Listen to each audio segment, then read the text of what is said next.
जो घोषित लक्ष्य थे, बहुत मजा आएगा। एक्चुअली वो नोटबंदी तो थी नहीं, क्या था फिर? नोट बदली था। अच्छा, इस देश में 13 करोड़ घरों में टॉयलेट बन गए। पैसा कहाँ से आया? हमको नहीं पता। 9.5 करोड़ घरों में फ्री गैस कनेक्शन चला गया। पैसा कहाँ से आया? हमको कुछ नहीं पता। आप ये कह रहे हैं कि कल्याणकारी योजनाएं हैं, इनका पैसा नोटबंदी के पैसे से आया? Good question. उससे बहुत फायदा हुआ है। कोई अर्थशास्त्री नहीं बता पा रहा है क्या फायदा हुआ। वो अर्थशास्त्री को छोड़िए, मनोज तिवारी अर्थशास्त्री को सुनिए ना। मैं पूछ रहा हूँ, तो फिर ये जीडीपी क्यों गिर गई इतनी? जीडीपी का गिरना उड़ना कई और चीजों पे है।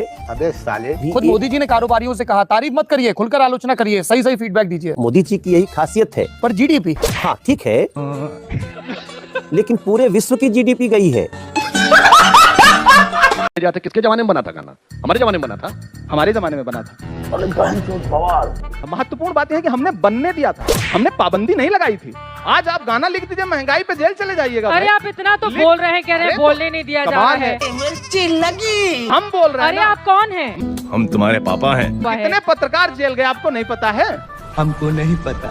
मिर्जापुर का वो पत्रकार याद है जिसने मिड डे मील वाली खबर चलाई थी? कितने दिन जेल में रहा था? पत्रकार था वो। तो रुको जरा, यही वो देश है जहाँ पर एक वक्त ऐसा आया था जब काला अखबार भी निकला था, और उस दौर को बताने की जरूरत नहीं है। यही वो दौर है जब स्क्रीन भी काली हुई थी टीवी चैनल की। ठीक है, लेकिन उसके बावजूद अगर ये जीत रहे हैं तो इसका मतलब आप समझ रहे हैं। दलाल! अब ये मत कहिएगा ईवीएम में गड़बड़ी है। नहीं, मैं ये भी नहीं कहूंगा कि मीडिया में गड़बड़ी है, ये भी नहीं कहूंगा।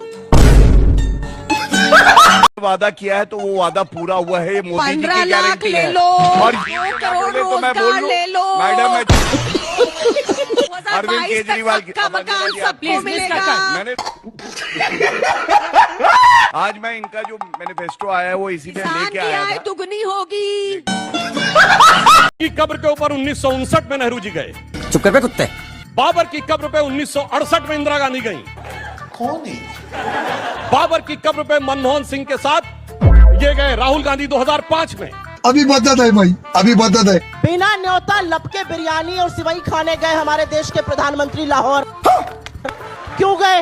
वाह, पहली बॉल में सिक्सर। बिना न्योते के आईएसआई को पहली बार हिंदुस्तान की सरजमी पठानकोट पे किसने बुलाया? आपकी सरकार, आपके प्रधानमंत्री ने। कह दो कि ये झूठ है। असलियत यह है, अडवाणी जी पाकिस्तान गए। क्यों गए शिरकत करने? क्यों गए सिर झुकाने उस जिन्ना के सामने जिसने यहाँ पर हिंदुस्तान पाकिस्तान का बंटवारा किया? टप मालूम ना। हिंदू धर्म में होने के नाते कहती हूँ, बीफ की कंपनी तक से चंदा लिया है कि स्वयंभू हिंदू धर्म के ठेकेदार बनते हैं आप। शर्म कीजिए आप लोग।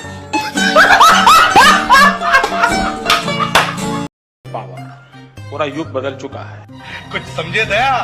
नॉलेज और इंफॉर्मेशन के आधार पर दुनिया का नेतृत्व होने वाला है। हम 21वीं सदी खुद एक शायर को एक पार्टी का गुलाम बनना पड़ा ताकि उनकी आवाज मैग्नीफाई हो। तो रुको जरा, पहले तो आपके सवाल में जो शब्द है, आप आज तक में नौकरी कर रही हैं तो आज तक की गुलाम थोड़े ही है। शायरी को पेशा चुना और फिर अब सियासत का हिस्सा बन गए। अभी मजा आएगा ना भिड़ो। कोई पेशा आप छोड़ेंगे किसी के लिए? कर क्या रहे जीवन में आप? पत्रकारिता की पढ़ाई की, लेकिन छोड़ दिया, पेशा नहीं बनाया उसको। करते तो वो भी अच्छा करते।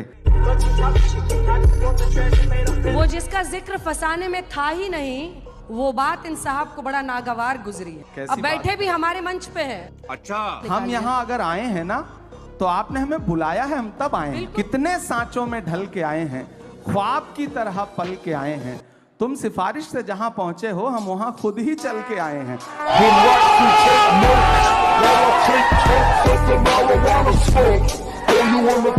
पाकिस्तान का मुसलमान क्यों डरा हुआ है? ये तो लेटेस्ट न्यूज है। कौन से ऐसे लोग हैं जो अपनी राजनीति चमकाना चाहते हैं और उसके जरिए दरअसल ये बताने की कोशिश की जा रही है कि अगर ये लागू हो जाता है। एक बात सुनिए, आपका एज एन एंकर आपका सवाल है कि आप न्यूट्रल लहजे में बात करें। अभी मजा आएगा ना भिड़ो। कौन से लोग हैं जो अपनी लीडरशिप चमकाना चाहते हैं? उसे तो आपका बायस मालूम हो रहा है। मालूम होता है आप एक साइड पे चीटिंग करता है तू। आप एंकर हैं, आप बीच में रहिए। पहले तो ये भाषा गलत इस्तेमाल कर रही हैं आप। सरकार का जो आदमी ऐसा कहता है कि ये गलत है, वो अपनी लीडरशिप नहीं चमकाना चाहते, उसके बारे में नहीं बोलेंगी आप। अरे बाप रे, ये तो धोती खोल रहा है। ये आपने तो तय कर लिया आप किस साइड पे। जर्नलिस्ट को तय नहीं करना चाहिए वो किस साइड पे, उसे न्यूट्रल रहना चाहिए। अब सुनिए, पहले अपनी लैंग्वेज आगे ऐसी मत इस्तेमाल कीजिए।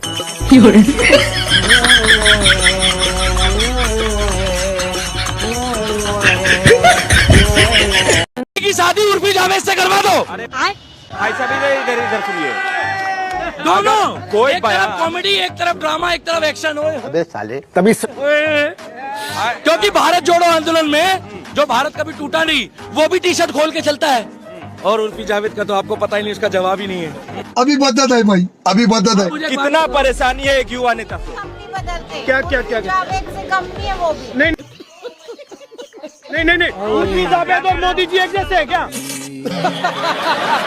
मैडम आप जावेद और मोदी जी एक जैसे है क्या मैडम? कि कुछ भी कर लो आएगा तो मोदी। अच्छा सुनीता केजरीवाल मैसेज पढ़ के नहीं बता रही है, कह रही है हर दूसरे मैसेज के बाद यही लिखा हुआ आ रहा है आएगा तो मोदी। रुको जरा, सबर करो। अगर नरेंद्र मोदी जी नहीं आए होते तो हमें लैट्रिन करने का तरीका नहीं पता होता। करें, मेरा केवल एक ही सवाल है प्लीज, और आप चाहें तो उसका आंसर मत दीजिए। ऐसा कोई सवाल नहीं जिसका जवाब न दूं मैं।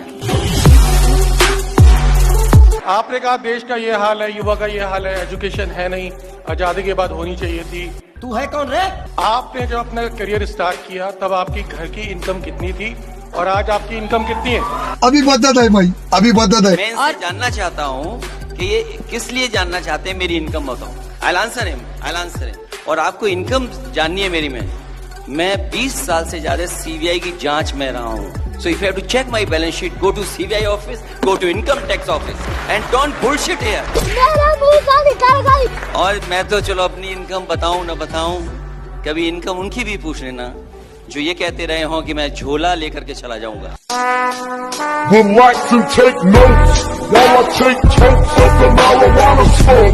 वेदांत नेता कौन है? अभी मजा आएगा ना भिड़ो। अशोक चौहान, हेमंता बिस्वा शर्मा, नारायण राणे, अजीत पवार, चारों वेदांग है। ये तो लेटेस्ट न्यूज है। कुछ भी ये देख वेदाग हम कहने वाले कौन हैं? इसके जैसा झूठा और मक्कार इंसान मैंने जिंदगी में नहीं देखा। वैसे सबके ऊपर काफी सारे केसेस भी चल रहे हैं। नहीं तो चलेंगे तो हम वेदाग कैसे कह दें? तुम्हें शर्म है कुछ? जिन पे केस है उनका केस का रिजल्ट आने तक हम वेदाग नहीं। इनके खिलाफ तो आप व्हाइट पेपर तक लेके आए थे। तो उनका जो भी चल रहा होगा चल ही रहा होगा। ठीक है, जोरदार तालियां हो जाएगी। एक गांड पे रट्टा मारा ना, सड़क पे हकता फिरेगा। मोदी से लालू यादव डरे हुए हैं कि नहीं, जरा ये बताइए इस चुनाव में। नरेंद्र मोदी से डरता है, ही जूनियर टू मी। उनका 65 साल उम्र हुआ और हमारा 70 साल उम्र। लेकिन 330 सीट नरेंद्र मोदी के नाम पर देश में नरेंद्र मोदी का झाल बजा रहे हैं। झाल बजा? अरे आप लोगों को फायदा पहुंचा ही दिए हैं। इधर नरेंद्र मोदी देश के प्रधानमंत्री भाषण में पीएचडी किए हुए, भाषण करने में। भाई बहनों, बिजली दिया, ये दिया, वो दिया। और अभी तो रुको, क्लाइमैक्स अभी बाकी। कि हम चाय जब बेचने लगे तब हम हिंदी सीखा। आप अंग्रेज थे क्या?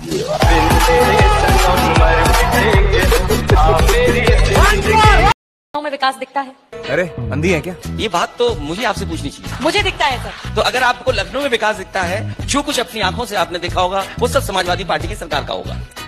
पूरा प्रदेश कैसे विकसित हुआ है, मैं आपके कार्यकाल से लेकर योगी 2.0 के कार्यकाल तक मैं देखती आई हूँ। यही है वो मैम साहब जिनके बारे में तुम बात कर रहे थे। मेरा सवाल ये था, क्या अखिलेश यादव को अयोध्या में विकास दिखता है? आप यहाँ पर बैठे हर एक व्यक्ति से पूछिए कि इनको अयोध्या में विकास दिखता है क्या? टूरिज्म इकोनॉमी बूस्ट होती हुई क्या आप लोगों को दिखती है? कैमरामैन जल्दी फोकस करो। टूरिज्म इकोनॉमी बूस्ट होती हुई दिखती है?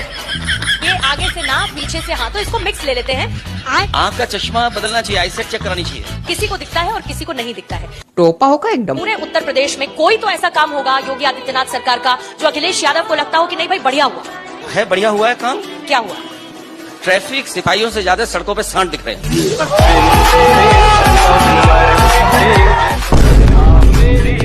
क्यों हिला डाला ना? बात होती है तो आपका एक गाना वायरल होता है, जरा उसको सुनाइए जरा एक बार। कैमरामैन जल्दी फोकस करो। दौड़त धूपत चप्पल जूता फाट गए बाबूजी, हर नौकरी न मिलल मनु चाट भइले बाबूजी, नौकरी न मिलल मनु चाट भइले। विपक्ष कह रहा है कि ये गाना आज भी रेलेवेंट है, दौड़ दौड़ के लोग थक गए हैं, जूते चप्पल फट रहे हैं लेकिन नौकरी नहीं मिल रही। नहीं, ये तब का गाना है जब तक नरेंद्र मोदी सरकार नहीं थी। रुको जरा, सबर करो। मनोज जी ये किस साल का गाना होगा लगभग वैसे? किस साल? ये वाला गाना कौन से साल का होगा? ये बड़ी अच्छी बात कही है। ये गाना है 2003 का, 2003। अटल जी की सरकार थी वैसे। बेचारे भूल गए होंगे, टेंशन बहुत है ना। देखा आपने लापरवाही का नतीजा। ऐसे ही पोलियो की खुराक न लेने से पोलियो आपके बच्चे को पकड़ सकता है। क्या अदानी जी आपके गांव में आके पैसा खर्च करते हैं? क्या बोला तूने? 1 रुपया डालते हैं आपके गांव में? क्या बात कर रहे हैं? छोटे शहरों में 1 रुपया डालते हैं? नहीं। वो लंदन में, अमेरिका में, जापान में बड़ी बड़ी इमारतें खरीदते हैं, बिजनेस खरीदते हैं। गजब टू विवाद आदमी।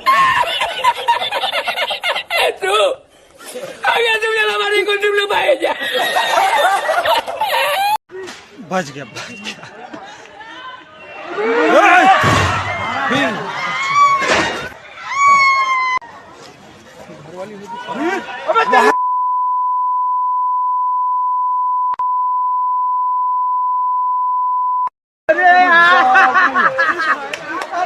बेदम यार, मानना पड़ेगा यार इसको यार। जिंदा यार, लौंडा यार।